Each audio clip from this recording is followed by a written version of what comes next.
My friends, our guest today is a true champion of mental strength, a renowned psychotherapist and an international best-selling author, Amy Morin.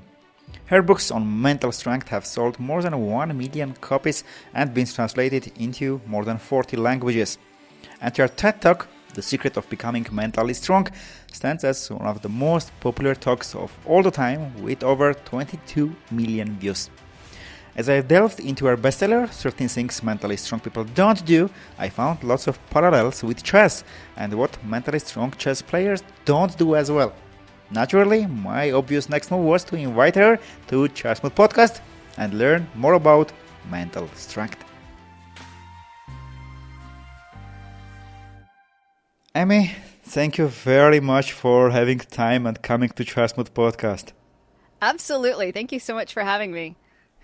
Oh, Amy, let me tell you some fascinating story how I did research about you 2 times.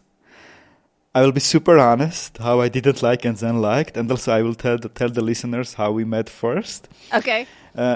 So first time we were talking with our mutual friend, James Altucher. So our listeners know it from ChessMood podcast, and James was also my student. Okay, he's still. And we were speaking about mental strength. And he mentioned about you, that he has a good friend, Amy Morin. And Amy Morin has written a bestseller book, 13 Things Mentally People Don't Do. And I checked a bit that. I found your article. I didn't bought your book. I just checked the article.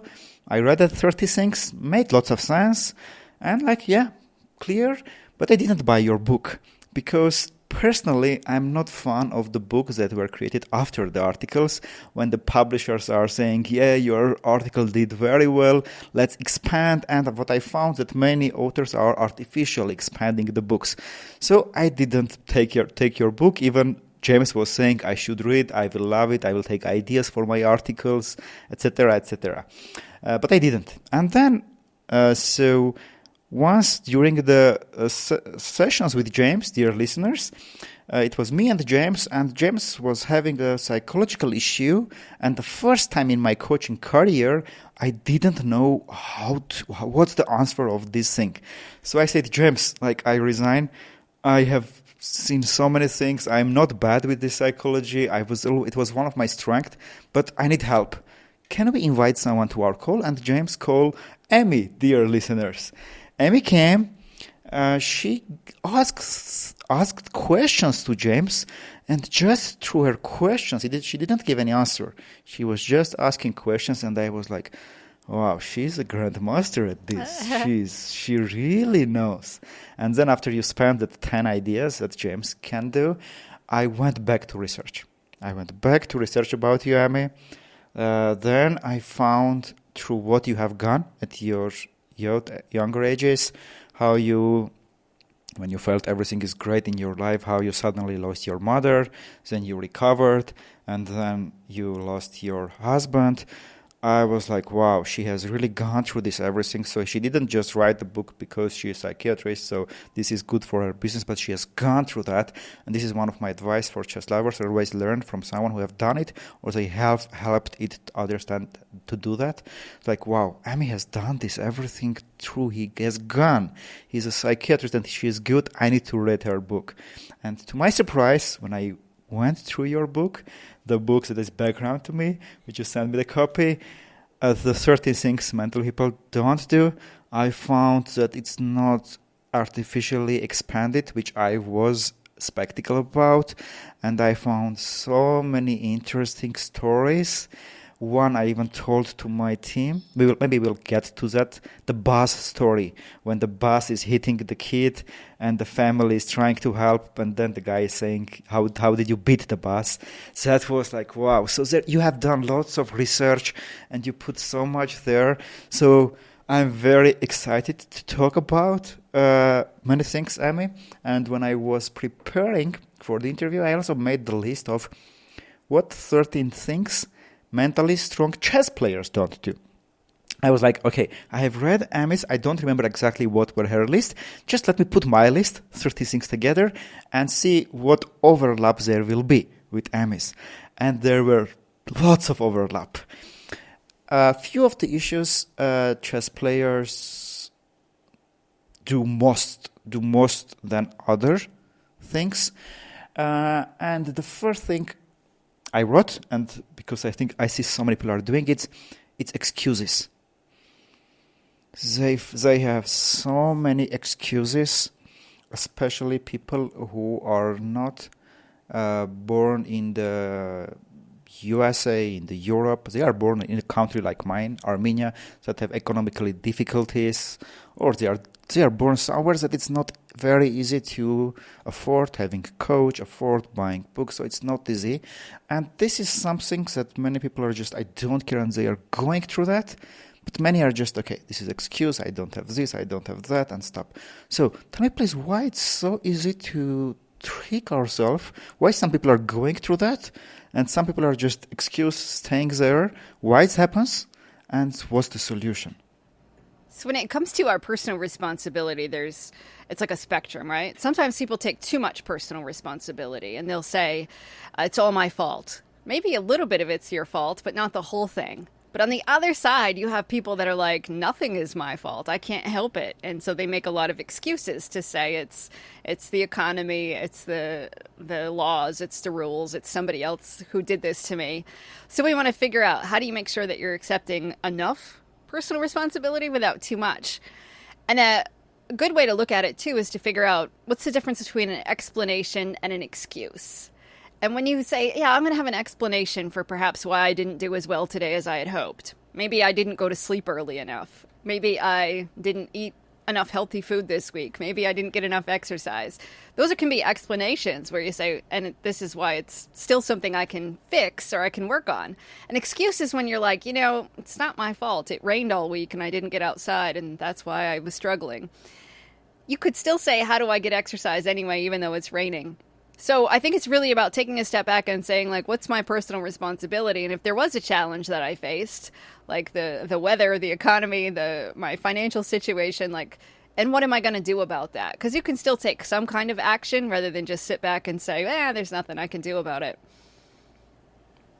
It reminds me of this quote of Serenity Prayer. God, give me wisdom to know what things I can change, what are the things I cannot, and where is the difference? Yes, something like that. Yes. So how do I find the spectrum so I don't take too much responsibility and I'm like, I can do everything, and where I like, okay, this is in my hands, I can do that? So I think sometimes it's important to take a step back and say, what can I control right now? And it might be I can control my attitude, I can control my actions, I can control how I respond to somebody else, I can control what I'm thinking, I can control whether I try to shift my feelings, because if I'm sad, I could just sit on the couch and stay sad, or I could try to go do something to boost my mood. And sometimes maybe even it's something really small, like I can focus on my breathing. You can always focus on that, even if you're sitting in a meeting and you can't get up and walk away. Well, I'm going to focus on taking some slow, deep breaths so I can maintain my composure.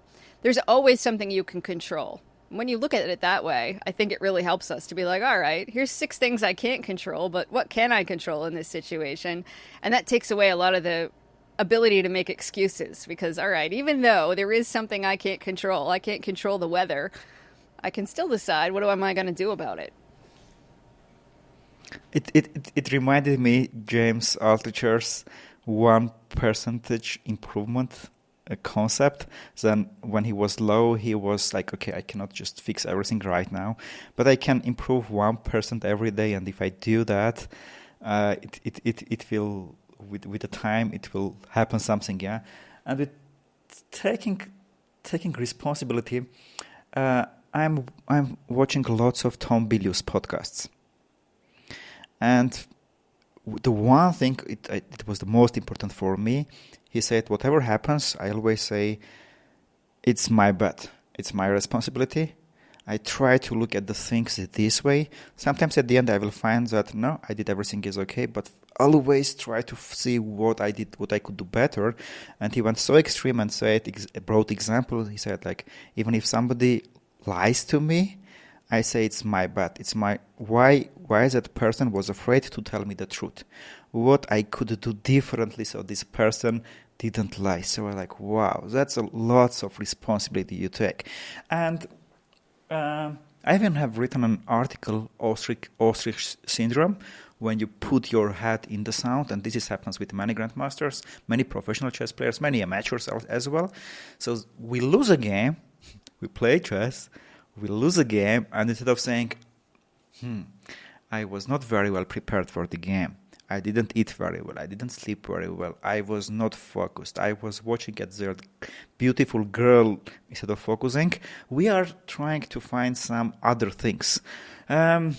There was very hot in the room, the arbiter was doing that was noisy, and we don't...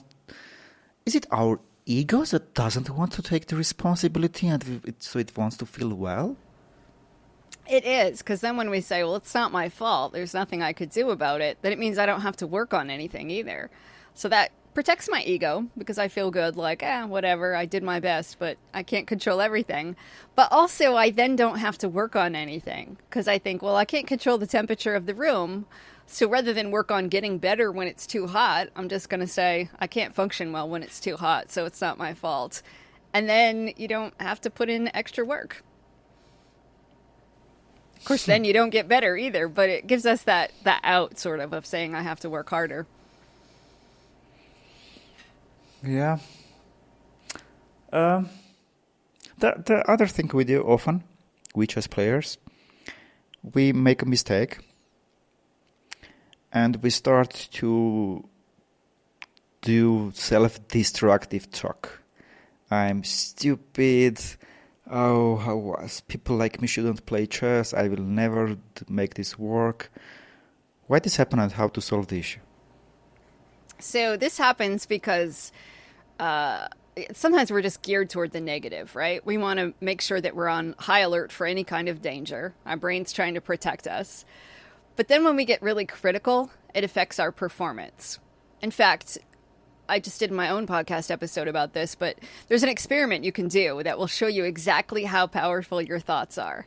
So if you go up to somebody and you ask them to hold their arm out to the side so it's parallel to the floor, tell them to not let you push down on their arm. And Wait. I missed something. You ask them to do what? So ask somebody to hold their arm out so it's parallel out to the side, so it's parallel to the floor. Uh-huh. Tell them to not let you push down on their arm. So then you're gonna try to push down on it, and they're gonna try to resist and not let you push down. They're probably able to do that. You'd have to push really hard to push their arm down. Then tell them to say out loud 10 times, "I'm a weak and worthless person." So they say it. "I'm a weak and worthless person. I'm a weak and worthless person." You count on your fingers 10 times. When they get to 10, have them do it again. Put their arm out and say, "Don't let me push down on it." And you know what? You're going to be able to go just like this. Because Whoa, really? you'll be able to push their arm down almost no problem because they said that phrase out loud 10 times. So then you tell them this. You say, "Hey, I want you to say, 'I'm a strong and worthwhile person' 10 times. Have them do that. You count on your fingers to 10. They keep saying, "I'm a strong and worthwhile person. I'm a strong and worthwhile person." Have them put their arm out to the side again and say, "Don't let me push down on it." And you won't be able to push their arm down if you try. That's all it takes, is when we say words, either we think something like, "I'm weak, I'm stupid, I'm not capable," or we actually say the words out loud, it tricks our body and our brain into not being able to do those things. And that simple experiment, try it with somebody, will show you that it happens that fast. That just somebody saying those words just a couple of times literally makes it so they can't hold their arm out to the side. And when I show that to people in my therapy office, they're absolutely stunned because they'll say, "I walk around saying stuff like I'm ugly or I'm stupid or I can't do this." And they don't really realize that they're making it true just by saying the words. Or sometimes people will say, "I'm just joking" when I say I'm fat and I'm ugly. But then they're like, "But my body doesn't even know that I'm joking." Like, you can't make jokes because your body believes those words. So absolutely, when you're in the middle of a chess game and you make a mistake and you start thinking, "Oh, I'm so stupid, I always mess up," I guarantee your brain won't function as well after that. Of course, I knew about the power of the words we use, but I didn't know that it can break down to such an experiment when Wow. I will, after episode, I will right away go to my team and ask someone to do, maybe even edit and put this in the episode. So that's fascinating. So here it comes the power of affirmations.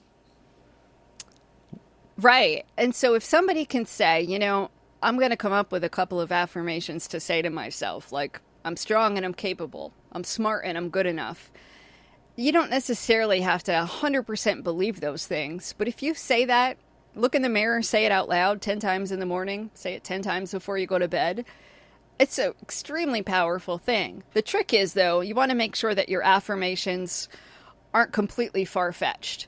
If you looked in the mirror every day and said, I'm the best chess player in the world, but you aren't actually the best chess player in the world, your brain's going to be like, no, actually, I think you're lying. And then you feel really uncomfortable because these words are just so far-fetched compared to what you believe. So you just want to make it like something that's a little more believable for you. So it might be, I'm going to do my best today and I'm getting better at what I'm doing. Something like that can then trick your body into saying, yeah, we're going to go out there and we're going to crush this. So I always encourage people, come up with maybe just one or two affirmations. Maybe when you brush your teeth in the morning and you brush your teeth at night, when you're done, just look in the mirror and repeat it 10 times. Just do it as an experiment. If you don't think it's going to work or you feel kind of weird doing it, just do it for a week and see what happens. And almost always people are like, yeah, I can tell the difference. So affirmation is something you recommend, yeah? Your patients to do that. Yeah, so you might just come up with a quick little thing that says, I'm going to do my best today. I'm a worthwhile person. I'm good enough. I'm liking who I'm becoming. Simple little sayings like that. You can use one of those or write your own and just kind of say it as needed. And you can also use it as your go-to when you start to say mean things to yourself. You make a mistake, be like, nope, what's my affirmation? Repeat that to yourself. So right in the moment, you can use that too to kind of drown out those negative thoughts and reset yourself. Just like that quick experiment. It only took a few times of saying I'm a weak and worthless person for it to affect your body. But as soon as you start saying I'm a strong and worthwhile person, it kind of counteracts those negative things too. Do you know Todd Herman? No. Todd Herman was the coach of Kobe Bryant. He's the author of The Alter Ego. Okay. Yep. So he was helping Real Madrid, Cristiano Ronaldo, and other people. So a few episodes ago, he was our guest, and he said about something interesting I didn't know about. So he said that when we are saying affirmations that it doesn't resonate with us, there is a study that shows that there is an opposite effect. And what he recommended me to do was to ask questions. So instead of saying, I am strong, say like, I am strong because I am every day going to gym, and then you are giving to your brain more things to believe. Yeah, I absolutely agree with that if you say something that you don't believe, like I'm the most beautiful person in the world, I'm the fastest runner on the planet, it's not going to work. But if you can just remind yourself maybe of something that you do that's good, like I go to the gym and I'm growing stronger, that affirmation could really help you. It's just the ones that are like, insist we're the greatest or that we're perfect or that we're exceptional. That's when we start to get into territory that's not helpful. I used to talk a lot during the chess game, but maybe I didn't talk as much as I should. So do you think it's a good idea to, during the game, when it's opponent's time, remind ourselves like, I'm very focused. I did very well, so you give your brain that you did well, so you deserve this result. Do you recommend to do such talks? Yeah, I think like we know with athletes, when we ask athletes, like the best athletes in the world, what are you thinking about? And they'll often do a combination of kind of like scanning their body. Okay, what do I feel right now? My knee kind of hurts a little bit, or my legs are a little bit tired. Okay, that's just noticing what's going on for you in the moment. So you might notice, I'm a little uncomfortable in my chair. It's a little hot in the room. And then you shift the focus to, and what are some positive things? And so we know athletes who do the best will be like, that was a great move I just did. I'm working really hard. I'm going to keep going. Those sorts of things then in your head can also then help you stay focused right there in the moment and also cheer you on, keep your mood good. Those are all things that we know are linked to peak performance. Wow, very interesting. I'm going to try it at least because now I don't play competitive chess. Maybe I will do when I'm just working or when I'm writing an article. I will say, I'm a good writer. People love the style I write and see. Maybe it will work. Yeah, I think anything like that where maybe it's I'm working on becoming a better writer.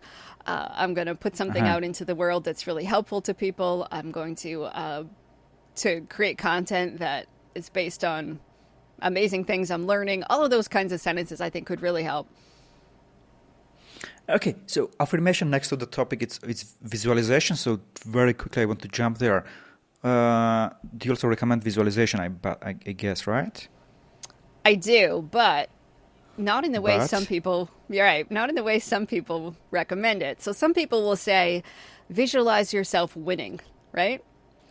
And I don't think I actually don't think that's a good idea, because what happens when we visualize ourselves becoming the champion or winning, our brain acts as though we've already won that thing, and it kind of celebrates, and then it means it doesn't try as hard. So what I would recommend you do is you visualize yourself working really, really hard.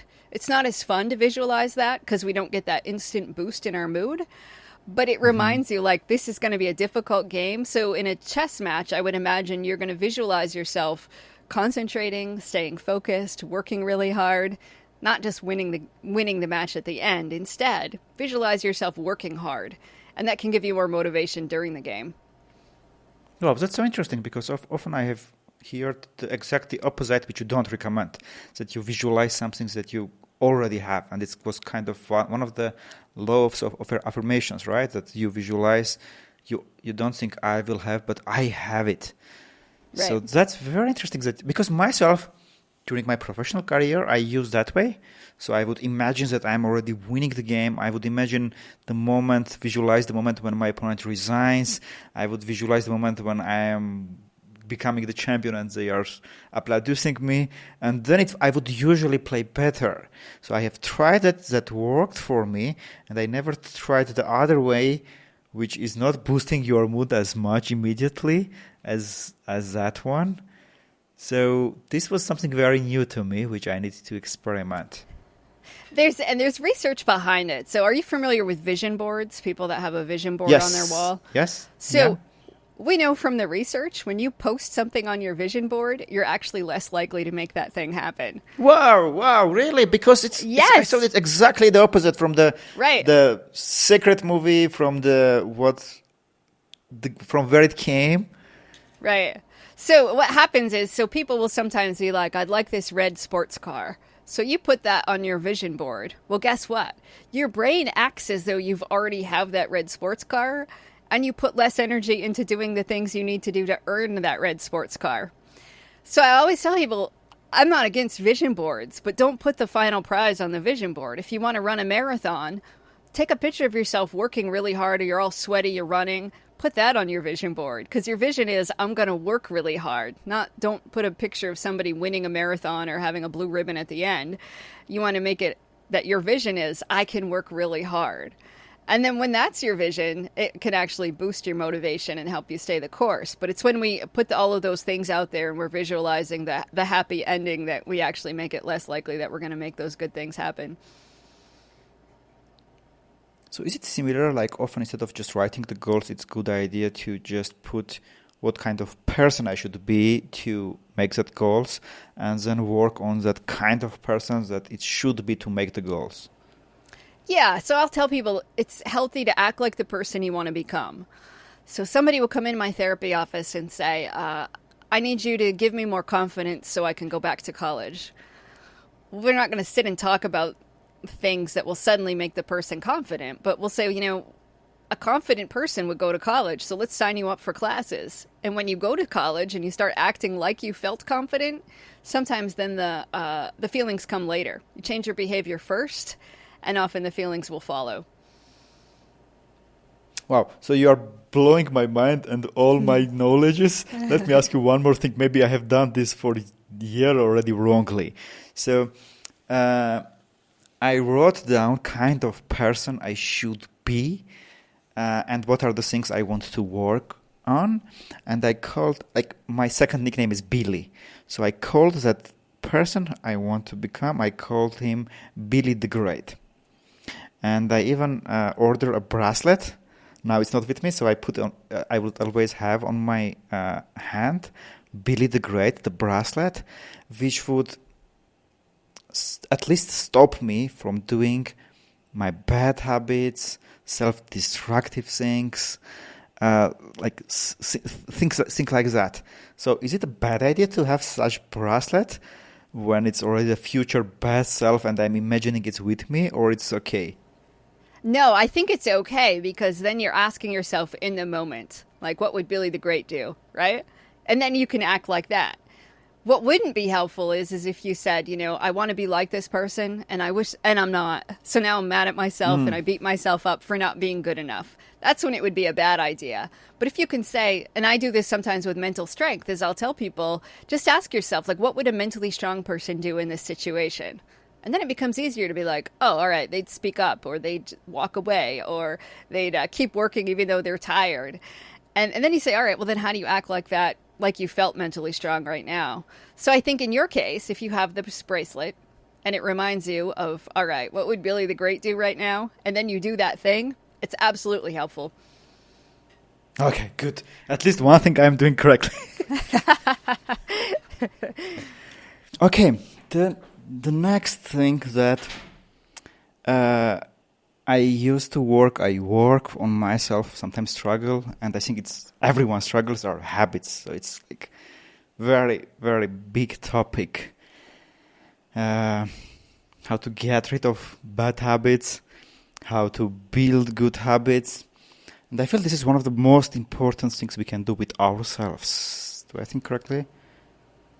Absolutely. Yeah, the habits that we have certainly dictate how we feel, how we behave, and the quality of our life overall. I will quote you from your TED Talk that got more than 20 million views. I like this very much when you said, when you are really going through tough times, good habits are not enough. It only takes one or two small habits to really hold you back. My journey taught me that the secret of being mentally strong was that you had to give up your bad mental habits. So when I read it, I read once, already a long time ago, James Clear's Atomic Habits, and it was, at some point it was very cool. Then some of the bad parts came back and I started to reread the book. But when I read this, and it immediately resonated with many things. When you build this, and then 1-2 bad things like weeds, they are crushing many things. That's just it, which is why I wrote a book about what not to do. Because when I was in the roughest place in my life, the last thing I wanted was a long list of things I should be doing.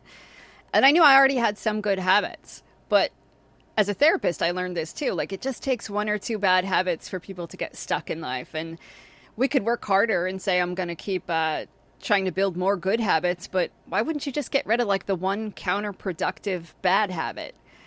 And when I thought about mental strength, I thought, it's a lot like physical strength.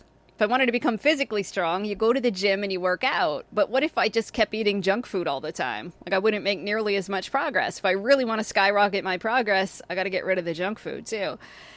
But so many people, when they talk about good habits, they're just like piling up good habits. Well, I could eat a ton of junk food and then a salad. And a salad is a good habit, but if I don't get rid of all of the junk food I'm eating, it's not like the salad balances it out. Sometimes you have to get rid of the bad habit.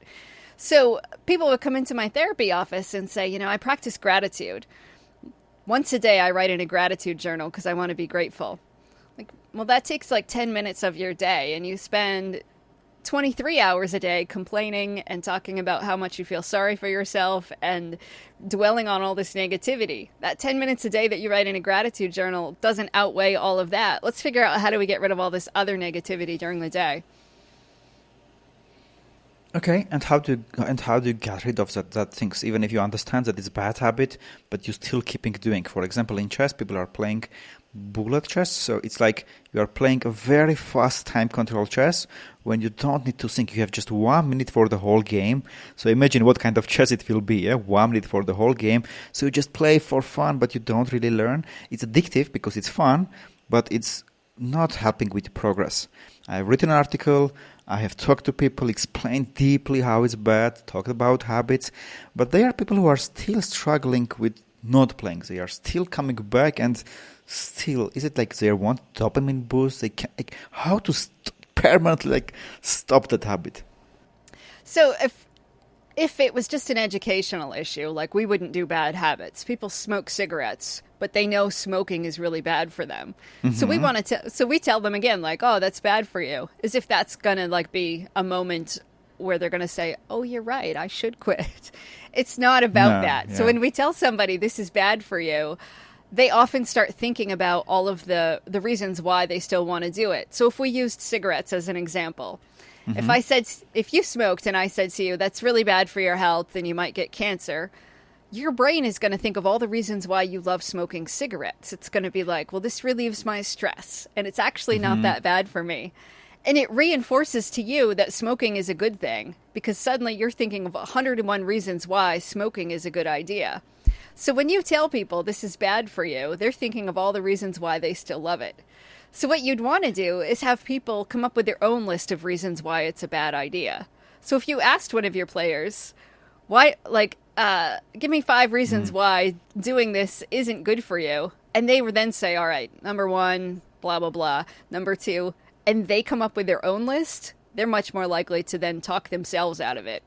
We're terrible at talking other people out of their habits because we think, I know why you should quit doing this, but that might not be the other person's motivation. If we went back to the smoking example, some people quit smoking because they don't want to spend money on cigarettes.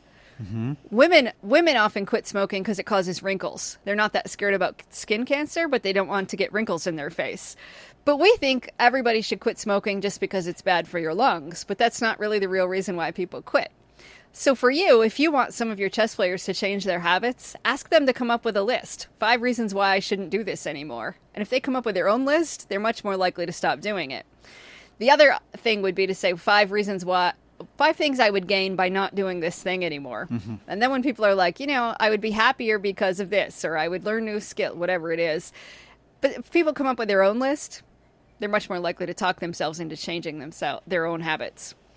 But still, they can come up with 5 things why they should not do, but then 20 lists like why they should still do, why it's beneficial, yeah? And so they still trick themselves. Right, which is why if somebody's on the fence about changing, then you tell them, no, come up with a list of 5 reasons why you shouldn't do this anymore and 5 things that you would gain if you stopped doing it. We don't want to make the list of 27 reasons why I should continue this thing. So sometimes when I work with people and they'll say, I want to go to the gym more often, but I just can't motivate myself, I'll have them write a list, top 10 reasons why I should go to the gym today. When their brain tries to talk them out of going to the gym, they pull up that list, whether it's on the phone or they have a paper list that they're carrying around, and they read it. And sometimes they can talk themselves into it, like, all right, it's good for my health, I'll feel better when I'm done. Having that list of here's why I should do it often helps people feel more motivated. From somewhere I remember that, correct me please if it's again wrong information I have, that there are 2 great motivators for our brain. One is to gain pleasure, gain something, and one is being afraid of losing something. So 2 things. Is it correct? That's correct, yep. Yeah, so it's in your example, it's like if I continue smoking, what are the bad things? So I don't want that. And if I stop smoking, what are the things I will gain? And one of them works at least, yeah. Yeah, and I think we're all motivated a little bit differently. Like some people are like, I don't want to do certain things because I'm afraid of the consequences. Well, the next person's like, I'm going to do this because I love the reward I get by not doing this thing. And it really depends on what it is. When we're talking about health, somebody might say, I'm motivated by the fear of getting sick. Motivates me to make healthy choices. But when it comes to money, somebody might say, I'm motivated by what I'm going to gain, not what I'm afraid of losing.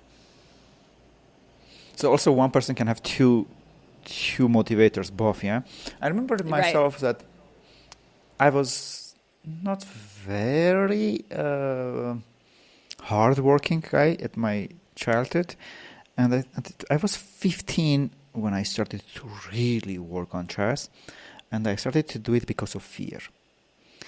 And my fear was once at the evening we were coming back with our family home, and the taxi driver was driving not good. And my father was sitting next to him, and my father asked him, like, it seems you are tired.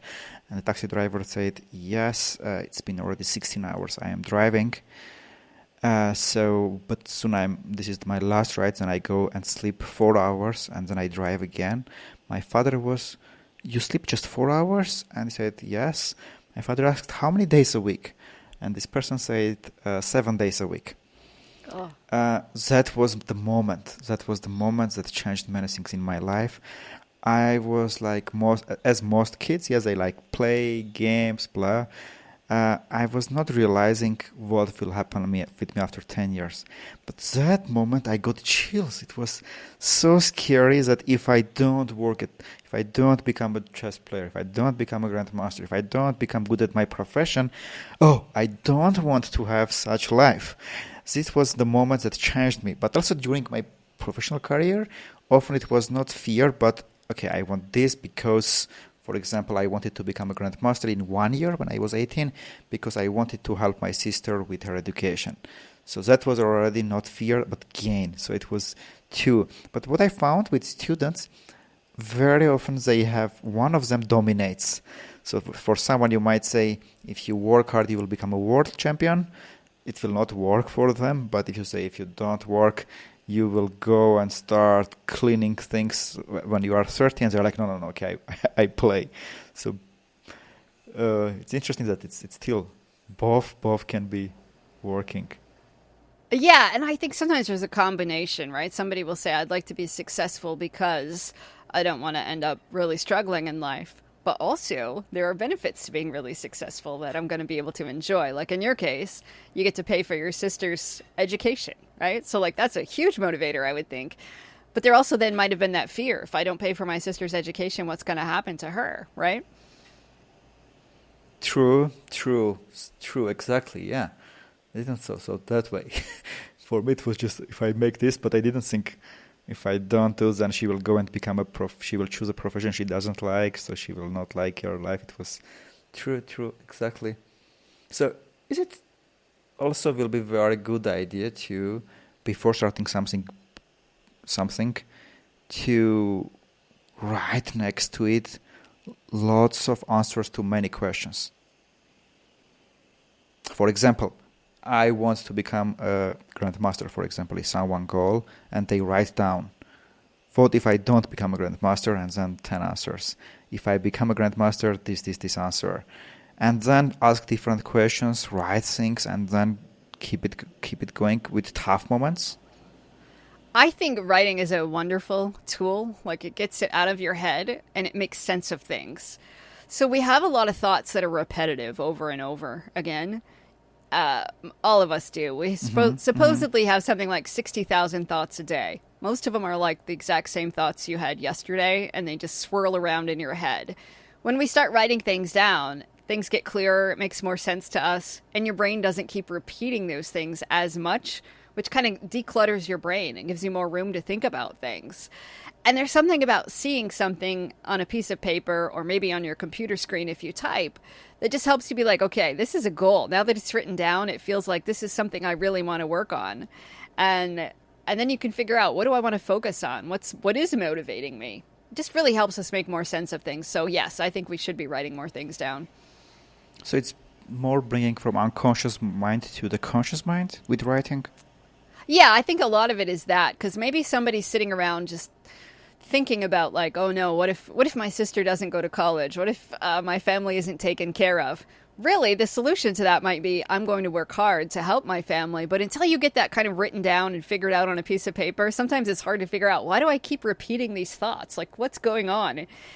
And it's not always a problem that we're trying to solve. Sometimes our brain just gets stuck in a loop of perseverating on something over and over and over again, and we're not actually solving it. We're just like dwelling on the problem rather than trying to reach a solution. When you write things down, sometimes we're then like, okay, what's the solution to this? Or what do I need to do? What am I working on?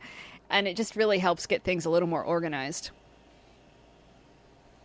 Probably it will be also a good idea to do meditation and then do that thing, yeah?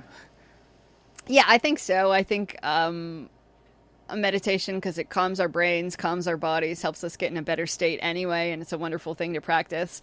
I don't think it works for everybody. I think there are some people that are like, my brain and my body just don't work like that, and you don't have to force it, because sometimes people feel more anxious when they try to force meditation. Tell me more, because I am that type that I tried all kind of things. I bought all kind of devices. I tried all kind of apps. There was one thing that little bit worked. Do you know the muse which you put and there is waves? Yep. That little bit worked, but it was not working perfectly. So tell me more, please. So if it doesn't work for you, you shouldn't force? I don't think so. So there's research that it doesn't work for everybody. And it's like... Yes. Because... And this is what I'll hear from people where they're like, I'm doing something wrong, or I should be able to do this better. And then that creates more stress for them because they're obviously thinking I'm doing something wrong. But meditation is just one tool. There's like hundreds of tools you could use. And if one tool doesn't work for you, you don't have to force it. So if meditation isn't your thing, I say move on. And you can probably, a breathing exercise that isn't just about meditation might work better for you. Or progressive muscle relaxation, where you work on tensing and relaxing your muscles. That might work better than common meditation for you. You know what works for me? What? You will love it. Do you still have motorcycle? Yeah. You still drive it, yeah? I found that Yep. at which age did you got your license? So I was 26. It was right after my husband passed away. I decided to go get my motorcycle license. And what's the motorcycle you have? I had a Honda Rebel 250, like a little. Okay, yes. Cafe racer, yeah? Right. And so now we have a Honda Shadow, which is bigger. Got it. So the way it works for me, that you said there are hundreds of other tools, the one that works for me very well is motorcycle. So what I found is that Mondays are my day off. So this year, every Monday, with very few exceptions, with my friend, two of us, so both are Hondas, 600 cc's, that are going 250 kilometers per hour. That what I found, that when we are driving 2 hours, 3 hours, 4 hours a day, and maybe 10 to 20 times at some points we are having 200 plus kilometers per hour, that's the moment where I'm getting in the moment of now, where there is no thoughts, there is nothing there, it's just you, the weather, the wind, and your motorbike. Especially when you get to 250 kilometers per hour, then you are fully there. And when I'm coming back to my place, I am taking off my jacket, my motorcycle shoes, I'm sitting down. Suddenly I'm feeling there is like empty. There is that moment of now, there is no that thoughts. And many of the great decisions I made this year, it came on Monday's evening. I believe that, and I love that idea. And it's almost like when you're motorcycling, now I do more jet skiing because I live on a boat. Mm-hmm. And so, but it's very similar. But there's something about like the noise, right? There's like a constant noise that you hear, and it kind of, the rest of the world gets all drowned out. So it is like a meditative state that you're in, right? And like you say, you're right in the moment. You're not worrying about what happened yesterday or worrying about what's going to happen tomorrow. You are right there in the moment. So I do think that is like especially if you like the sound, then it's even... Yes, so I find the same thing. That's how I get my brain to slow down. It seems ridiculous to people who don't necessarily understand, because they're like, wait, you're out doing something noisy and something about going fast. But I do think for a lot of people, that's like a meditative state that works really well. So that clearly works better for you than just sitting in a quiet room trying to meditate, right? Let me ask you a personal question. It's like such a chance to talk to such a psychiatrist. So give me one thing and tell me if I'm tricking my brain. One of the things I love about motorcycle, it it helps me to appreciate more. I do gratitude morning, evening, whenever I'm free. Instead of scrolling on Facebook or some social places, I feel grateful for things. But still I'm feeling I'm not doing that enough. I don't appreciate as much as I should. So motorcycle is partly for me is a good reminder to appreciate everything, because when you drive at such speed, you subconsciously you understand that it can be your last day. You subconsciously understand that you should appreciate that you can walk, because next day, even if you are alive, maybe you will break your leg in a ways that you never walk. So this motorcycle practice helps me to be like in a gratitude mode all the time and appreciate it even deeper. Am I tricking my brain, or it is okay to use it in this way? Or I understand it's too dangerous way to just feel grateful, but am I tricking my brain in a bad way, or it's okay to do that way? I think that's okay, because I think you're just reminding yourself, I guess, that life is fragile, right? And Yeah. it can change at any moment, which is absolutely true. And so we always think like, oh no, next week will be pretty similar. And it might be. But like you might get a phone call that changes your life forever at any given moment. You might get news that something has completely changed.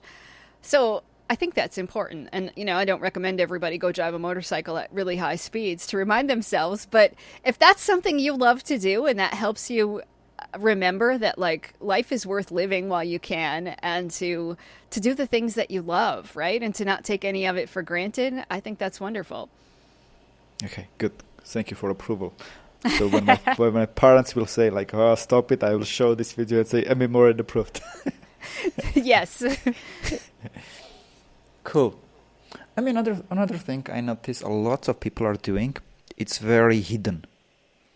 So they might decide having on good habits, they are keeping everything, the discipline, and then suddenly, once a month or twice a month, they are just self-sabotaging and self-destructing everything without reason. Like, there is, of course, some hidden reason which I am asking you about, but they are just suddenly, out of nowhere, they are like, imagine somebody is having a healthy food all the time, and then suddenly twice a month just goes to the McDonald's, order for $200 things, and just burger after burger, cola after cola. What's happening? I would guess that people who do that are probably perfectionists, right? So then what happens is we're like, okay, I'm going to be absolutely perfect all the time. But there's anxiety that builds, like, oh, what if I mess up? What if I make a mistake? What if I'm not good enough? And because we're thinking those thoughts and we start to feel anxious, it's almost like we're waiting to mess up. And there's all this tension that builds. So as we figure out, like, when's the other shoe going to drop? When am I going to mess up? So rather than just waiting for it to happen, we do it on purpose to be like, oh, now I get some relief. And I see it all the time in my therapy office. People will be like, I have this huge goal and I'm really close to the goal, and then I blow it. Why do I do that? It's because we're nervous that we aren't going to quite make it to the goal. And we're so nervous that it's like we can't tolerate feeling nervous anymore. And so we don't want something awful to happen to us, but yet like the waiting is the worst part because we're like dreading something awful that's going to mess it up. So we just mess it up ourselves to get rid of that tension. Wow. But what connection it has to perfectionism? So when somebody's like, you know, I'm a perfectionist, like I need my life to go a certain way. I have to be the best of the best. If I'm not, then I'm not good enough. Like it's like this all or nothing where people can't accept that we can be both. So I can make 3 mistakes and still be good enough. I can struggle with something and still be an okay person. Instead, we get caught up in this thinking of if I don't eat the exact best diet all the time, then I can't win. If I don't have all of these amazing habits that I stick to every single day, then I might as well not try at all. And when people get caught up in that loop and they just think that they have to be perfect at everything all the time, then they tend to blow it, which seems really bizarre because you'd think, on the other hand, that these would be the people who are able to tolerate a little mistake here and there. But often they're the people that say, no, if I'm going to blow it, I'm going to blow it big, and I'm going to do it on my own. I don't want somebody to just beat me. I'm going to just kind of beat myself and get it over with. So what's the solution? How to do? So it often comes with recognizing that that you don't have to be perfect all the time. You can eat 2 burgers on Wednesday, and that doesn't mean you have to eat 17 on Friday, right? Or that just because you make 1 mistake doesn't mean you have to make 10 more. And just giving yourself a little more grace. So I think self-compassion is really important, so that when you make a mistake, you don't have to beat yourself up. When you get caught up into negative thinking, you can just remind yourself, like, I'm an okay person, and it's okay that I made a mistake. I'm going to learn from it and move forward. And a lot of changing those negative thoughts is really helpful, so that people can say, I'm not going to self-sabotage. I'm just going to recognize that maybe I'm struggling over here, and that's okay, but I'm going to do my best anyway. So what if you made a resolution, I'm not going to eat junk food for this year, and then you kept for 3 months, and then suddenly you went and eat? You should forgive yourself? Yes. So instead of being like, oh, I blew it, I have to start over, or I can't possibly do this, you just remind yourself that we know that's how change happens with people. It's often like 2 steps forward, 1 step back, 2 steps forward again. Mm-hmm. And if you make a mistake, like, that doesn't mean you go all the way back to the beginning. It just means you took 1 step back. And then you keep going and you keep going. But often people think that it's like all or nothing. Either I'm at the very beginning or I'm near the end, but there's nothing in between. And so sometimes people will keep track of like days. So they often encourage people, if they quit drinking, to like track the days. And then if you make a mistake, it might be day number 382. But if you make a mistake, you go all the way back to day 1. And I know that some people say that works for them, but for most people, that's too much, because you're like, now I'm starting all over again. And it feels like they didn't make any progress. They just made tons of progress in 382 days. So you want to let people know we're not starting over every time. We're just taking 1 step back. But maybe you've made 380 steps forward, and 1 step back is okay. It's really how you recover from that step back that matters. Wow. I recall an experiment I did once, at probably 15 years ago, at my 20s. I don't recall how the experiment was called. The idea was you are putting on your hand a purple bracelet, and the idea is this: anytime it comes to your brain a negative, harmful thought, you take the bracelet from one hand to another hand. And what you should try to do is try to survive without changing the bracelet from one hand to another hand 21 days. And if you do, after 7 days, once you had harmful thoughts, you start counting from day 1. So naturally, the day 1 I did maybe 20 times, right? Taking bracelet from one. And then after some days, I could survive 2 days. Then after some days, I could survive 5 days. Then after a month, probably I could survive 7 days. But I still was not making 21, and I got bored, I got angry, and I didn't continue. But if I followed up your tip, I would probably appreciate that, wow, I'm so much better now. Initially, I was using it just 20 times a day. Now I am using it just once a week. I made so much improvement. So if I appreciated my improvement, then I would continue and improve even more. Yeah. Yeah, and I think, right, because that experiment, I would think some people would drive themselves crazy trying to do that, because it's really tough to do that. But instead, if you just celebrate it, I'm doing 80% better this week than I was last week. It's not perfect, but you're making progress. And I'm all about saying, let's celebrate progress. And again, when you make a mistake, okay, cool. Maybe I'll do better later today, or I'll do better tomorrow. And you just keep moving forward. Wow, this was a good lesson, because it was, for me, it was always, whenever I was committing on something and then failing, it was, I felt there. Instead of appreciating and saying, for example, oh, I kept my streak for 2 months going to gym 3 days a week. I kept the streak. Before it was just 1 month. This time I did 2, and then try next time to have 3. So that was a great lesson. Thank you. Sure. I think that's something that we often don't learn. We're taught, to like set the expectation really, really high. And if we're going to do it, you have to do it full on without recognizing that, if I went to the gym twice this week, my goal was 3, that's okay. I still went twice. That's 2/3 of the way there. Next week, I'm going to work on it again. Tell about this expectations, like how to put like realistic, challenging expectation, because too many people are like saying, oh, I need to lose 30 kilograms in 7 days, and they are just destroying their bodies and destroying all the system. Or if someone says like suddenly, in 2 years I want to become a grandmaster, they will do all the bad things. If someone comes and say in 1 year I will be a billionaire, they will just be in the jail probably. So how to find this golden medium where it's realistic and challenging things instead of just I will do everything? I know we all want like the life hack or the cheat code or some like a shortcut to get to the finish line, but life doesn't really work like that. So I think sometimes asking like, what would I say to my friend? If my friend said, I'm going to lose this amount of weight, would I think that we're reasonable? Would I think that we're healthy? My friend says, I'm going to be a billionaire in the next 6 months. What would I say to my friend? We could probably come up with something much more rational. We'd caution our friend like, I don't think that's a good idea. And we could tell them about the danger of it. When we're really excited about something, we forget to look at the risk. We think, how could I lose? This is guaranteed. I'm going to do this.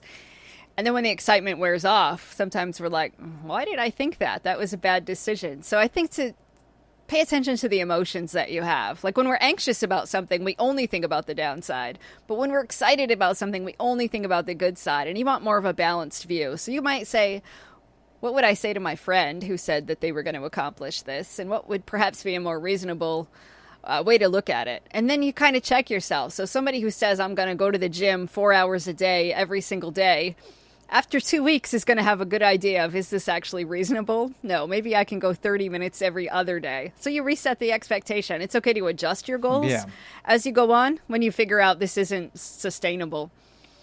And don't get mad at yourself, Just say, I just adjust it. It's just moving. Right. And you might have to make some changes over here. You might have to give something up in order to make this goal happen. You may have to figure out, like I was going to go work out in the morning, but that doesn't work for me. So maybe I'll work out in the afternoons instead. Just consider a lot of these things like an experiment to figure out what works best for me, what's reasonable for me, and keep building on that.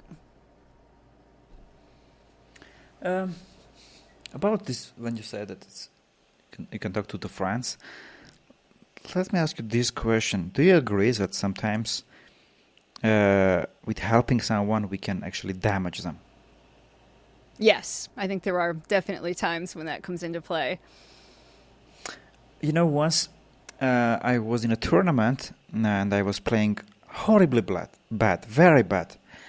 I was losing game after game, and my uncles was at the place of my father, and they said, let's just sit the car and drive to that city where he's playing and go barbecue together, have fun, change his mood because he will blow the tournament. And my father said no. He should learn to handle the losses. He should learn how to become mentally stronger. He should learn himself how to do. Otherwise, if we do this, it will be just kind of giving him a medicine that, okay, that's it. But next time he will again need medicine, and he will not have immune system of handling that situation himself. I like that, because I think that it's tough to see somebody that we care about in pain. So we want to fix it for them. We want to do it for them so that they don't have to experience it. We want to cheer people up when they're sad. We want to do things for them. If there's something that causes them to feel anxious, we want to no, I'll do it for you so I don't have to watch you be anxious. But when we do that, we take away people's learning opportunities. So I like that your dad did that, because I suspect that that could have easily taken away learning opportunities of how do you cope with sadness on your own? How do you deal with not winning all the time? Because there's not always going to be somebody there to cheer you up. So I like that a lot. Can I ask you to tell this story that I loved so much? I want the listeners to listen it. The kid and the bus story. Yeah, so there's a story of a kid that had come to therapy, and he had been hit by a bus. A school bus had run him over and he had some injuries and felt absolutely horrible about it. And he was scared about a lot of things in life now because he thought the world was a scary place and awful things happen. And so his therapist, instead of saying like, oh my gosh, this is awful, you got hit by the bus, said, tell me the story of how you beat this bus. You got hit by a bus and you're still here today. And the kid's story changed. He starts telling these details that may or may not have been accurate, but sort of like, I grabbed onto the bottom of the bus and I swung my feet around. And the end of his story, he's then the hero of how he survived this bus accident. And it really changed everything for him, because once he saw himself as a hero instead of this helpless victim, he realized like, oh no, I can do amazing things in life. And I think for all of us, we have that opportunity. When something awful happens or we go through tough times, our story can either be, I'm a helpless victim and awful things happen to me in life, or I'm an absolute hero that I survived that, and here's what I did to get through it. And we know from the research, too, that sometimes just asking yourself, like, how did I survive that thing in my life, helps you realize, like, you have tools and resources and strengths that maybe you've forgotten about. So if you face a tough time tomorrow, think back to like one of the toughest things you ever went through and say, how did I get through that? When you remind yourself that you've been through really tough things before, it will help you get through anything in the future. Wow. What impressed me a lot in that story of that bus, that when the parents of the kid were trying to help, probably he will be afraid from the buses, so let's simplify the things. So they actually, instead of helping, they were trying to help, but they just damaged the kid, who became totally depressed from the help. And the psychiatrist who said, how did you beat the bus? That was such a story. And that's an example of, this kid's parents were trying to help. Like, we're going to protect him now because this awful thing happened. And that's our natural tendency. When we see somebody going through something, it's like we want to be protective. But the more that they protected him, the more it reinforced to this kid, like, I'm a helpless victim and awful things happen. So just by changing that idea of how'd you beat the bus, the kid's like, yeah, like, I'm a superhero. It's not that I'm a helpless victim anymore. And I think when we see ourselves as superheroes who can get through things in life, like, we're much more better equipped to get through them when we do face hard times. Wow. So interesting, and I'm so thankful for these things you are sharing. Thank you very much, Amy. Would you be interested in my list of the 13 things chess players don't do? Absolutely. I will show you the overlap we had here. So the first thing I wrote down, they don't feel self-pity and don't have excuses. Similar to your, they don't waste time feeling sorry for themselves. I think it was your first one as well. So we had here just exactly the first one with that. The second, it was for me, they don't engage in negative self-talk that we discussed today. The third one I put, they don't spend much time in the past, which you put even better. They don't dwell on the past. So they are not like, I did that is that, whatever happened, learn the mistake and move on. So the fourth one I put was, they don't blame others, they take responsibility. And it was similar to your second, they don't give up, they don't give away their power, and they don't feel the world owes them anything. So that was also cool. The fifth one I put was, they don't focus on short-term games. They aim for long-term success. And you put it, they don't expect immediate results. So you see how overlap we had with this. The sixth one I put, they don't fear losing or making mistakes. I found it similar to yours, they don't fear taking calculated risks. Yep. The number 7 was, to me, was they don't lay on the ground for too long after getting a punch in their mouth. You had, they don't give up after the first failure. The 8 I wrote, they don't care about others' opinions. And you put, they don't worry about pleasing everyone. And with this, like this 8 one, they don't care about others' opinion, which you had, they don't worry about pleasing everyone. There was once, a few years ago, there was World Championship match, and the World Champion is playing against the candidate. World Champion had a better position. It was the last game of the match. If they make a draw, they will play additional 4 games. And in a better position, this world champion made the draw. He forced the draw. Of course, lots of people just wrote, like, wow, that's not real what world champion should do. That's not the way. He doesn't deserve to win the match, etc. And when he was doing this draw, he knew that there will be lots of people who will throw trash on him. But he didn't care. All he cared was he didn't want to leave the destiny of the match for just one game, for just one small mistake. He knew he's stronger. He knew he's stronger than the candidate, and he was okay to make a draw, to get additional 4 games. So on the long run, he knew he will. So it was just an act of full confidence. It was an act of not caring about other opinions. And it's world champion Magnus Carlsen. I'm not his fan, but I think he's one of the mentally strongest chess players ever been alive. So when you had this, they don't worry about pleasing everyone. When I read that book, I'm like, yeah, that right? story. Yeah. So the number one I wrote, they don't fear discomfort. You put it nicely. They don't shy away from change. And you also had one more point. They don't focus on things they cannot control. And also I added number 10, they don't easily get distracted. With this one is more like chess stuff. So often, because of they are losing something, they lost the game, they immediately change their direction and read another book. Or there is some new course, they are jumping, they just know the road they are going. Number 11, I put they don't fixate on rating. So in chess, there is chess rating. So if you lose rating, you win rating. But when you improve, you often might learn new things, but your results don't go with yourself. So your rating goes down. And lots of people at this moment, they are like, oh, my rating is going down, I'm doing something wrong. But the mentally strong players, they are seeing the rating goes down, but they are like, no, I'm doing correct, it will come up, it will follow me, and it follows. Number 12, I put they don't need approval. And number 13, I put they don't lose patience. So this is, again, the last one was chess thing.